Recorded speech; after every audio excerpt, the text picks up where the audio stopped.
Hey guys, welcome back to the channel. My name is Radium and today I have another Calamity mod Deathmode boss guide for you, in which this episode I'll be teaching you how to defeat the infamously difficult Old Duke. This is a boss that many people skip out because it's incredibly difficult, and despite the amazing rewards, the fight is just avoided by a lot of people due to inconvenience, difficulty, accessibility, and the sake that this fight has the most difficult AI to combat in the entire game.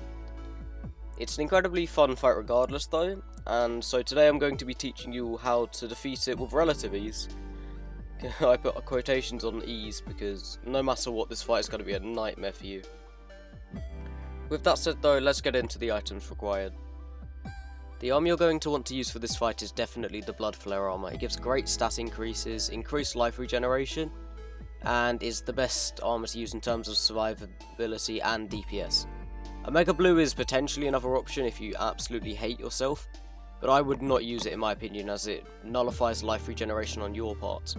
The weapons are very similar to last time, save for the two ranged weapons, since most of these weapons don't change all that much, as the Old Duke doesn't drop much, which is the boss you're supposed to do before the Devourer of Gods. And all of these are perfectly valid to do this fight with. In terms of accessories, there's only two I would tell you have to have: the Seraph Traces and Elysian Aegis. The Elysian Aegis is an incredible dash, and the Seraph Traces is just incredible mobility, and both of them are very key to making this fight work. Class-specific accessories are something that can increase your damage output for a certain class. Say for if you're a mage, then there are several accessories that will boost that one class, and I'd heavily recommend using some of those. With your last remaining accessory slots, I'd fill them out with some of these items, just for the sake of doing so. With that said, I think it's about time we actually get into the battle. So allow me to get back to the beginning of a successful attempt and I'll meet you guys there. One of the most difficult aspects of this fight is that the Old Duke has a very unique AI, which most bosses don't follow. It has a predictive dash, as in it will predict where your character's going to be, and it'll dash towards that area, which makes this fight incredibly difficult. As of such, you're going to want as much space as possible, and this is why I didn't show you my arena like I did last time. If you look on the map in the top right corner, you'll see I filled the entire Sulphurous Sea with platforms, Daybloom planter boxes, all the way like maximum amount pretty much. That wasn't even good words, but shush. And this will allow you the most amount of options in terms of quick mobility, as this boss can very quickly flood your screen with projectiles if you're unlucky. Now, in terms of strategy, the best thing I do is keep my distance from the boss in the first phase, as if you sprint in between the boss's dashing intervals, then you can most likely just stay away from the boss until you're ready for the second phase, and this first phase is honestly very easy indeed. You just dash around, keep your distance. You need a couple of good or well-timed dashes, but nothing too severe. And just by flying around and shooting constantly, you should be able to take down the first phase very easily. I'd also recommend homing weapons for this fight over piercing weapons, because you're going to want to keep a consistent supply of DPS on the boss at all times. Okay, now the boss has reached his second phase. This is where the fight really gets difficult, and even I haven't mastered this phase yet, as I consider it to be impossible to do without getting hit at least once, unless your timing is perfect. So what the boss does is he will continue his regular phase in terms of shooting projectiles and doing that, but every other attack he will do something of a teleportation dash. I believe he does it here.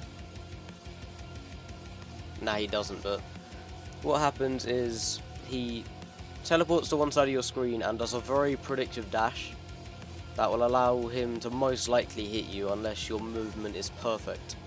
The best way of doing this is flying up as just fast as possible diagonally, and then dropping down, keeping your distance from the boss, avoiding the projectiles, and making sure that when the teleportation attack happens, you're able to keep your distance once again.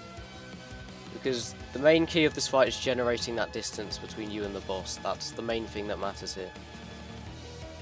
After that, it's pretty much a DPS race, because the boss can easily get 3 hits on you, all doing about 300 damage, and annihilate you before you can even react. Which is what scares away newer players from this boss. It's just too difficult to understand unless you put a lot of effort and practice in, and the bloodworms aren't exactly easy to get your hands on. So either you first try it from your first acid rain post-poltergeist, which is when you're allowed to fight this boss, or you spend the time fishing for bloodworms.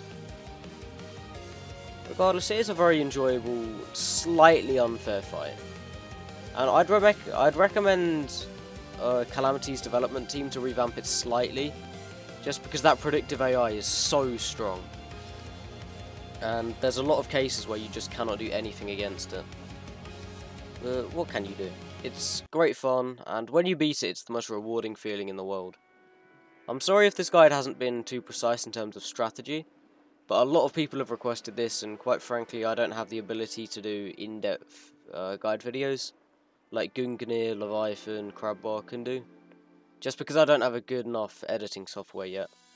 With that said though, I just have to say thank you all so much for watching. If you did enjoy, then feel free to leave a like and subscribe, and as always I will see you in the next one. Peace out guys.